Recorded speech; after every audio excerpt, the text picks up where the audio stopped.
लिखने लगा हूँ श्री हरि के चरणों में शीश नवाए, कार्तिक महात्म्य का बने यह 21वां अध्याय। जय श्री कृष्ण। आप सभी का आपके अपने चैनल पर स्वागत है। आज की इस वीडियो में हम कार्तिक माह के महात्म्य का 21वां अध्याय सुनेंगे। अब ब्रह्मा आदि देवता नतमस्तक होकर भगवान शिव की स्तुति करने लगे। वे बोले, हे देवादिदेव, आप प्रकृति से परे पार ब्रह्म और परमेश्वर हैं। आप निर्गुण निर्वाकार व सबके ईश्वर होकर भी नित्य अनेक प्रकार के कर्मों को करते हैं।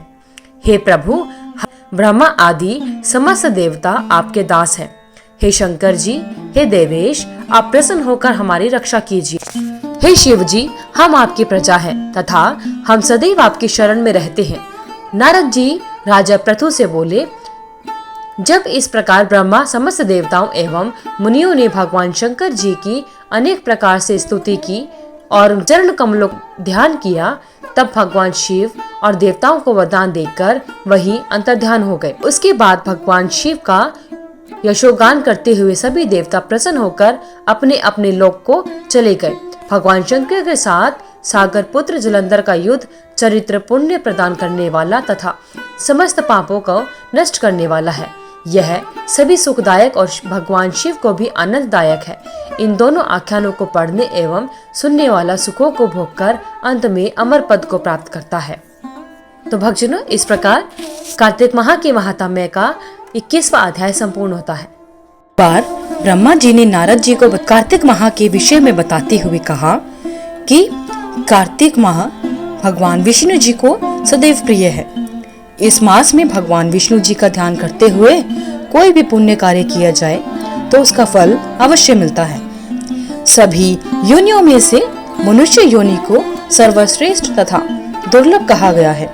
अतः प्रत्येक मनुष्य को कार्तिक माह में पुण्य कर्म करने चाहिए, क्योंकि इस माह में सभी देवतागण मनुष्य के समीप हो जाते हैं। इस माह में देवता मनुष्य द्वारा किए हुए स्नान, व्रत, वस्त्र, भोजन, चांदी, स्वर्ण, भूमि आदि दिए गए दान को विधि पूर्वक ग्रहण करते हैं। इन सभी में अन्न दान, जो कि सभी पापों का नाश करता है, का अधिक महत्व होता है। कार्तिक माह में मनुष्य जिस किसी मनोकामना से दान अधिक करता है, उसे वह अक्षय रूप में प्राप्त होता है।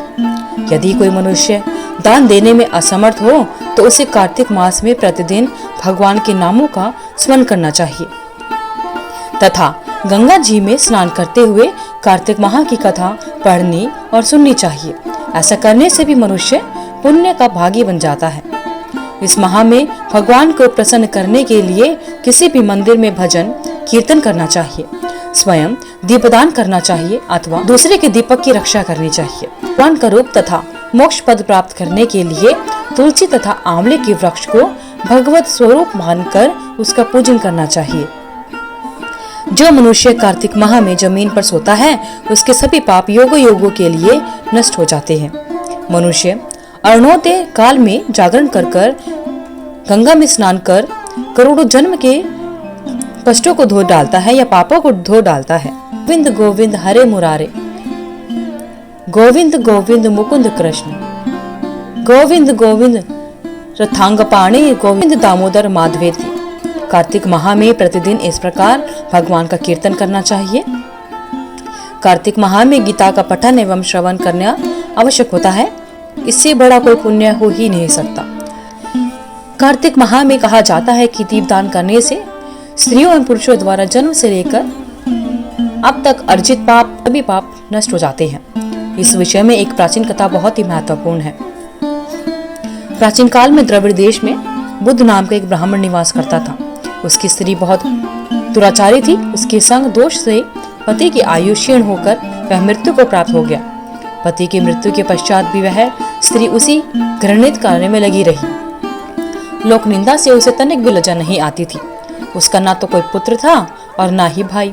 वह सदैव भिक्षा से प्राप्त अन्न को ही ग्रहण करती थी।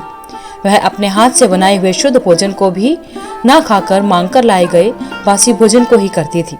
वह तीर्थ यात्रा से भी सदा दूर रहती थी और ना ही कभी उसने मंदिर में जाकर कथा या प्रवचन सुना।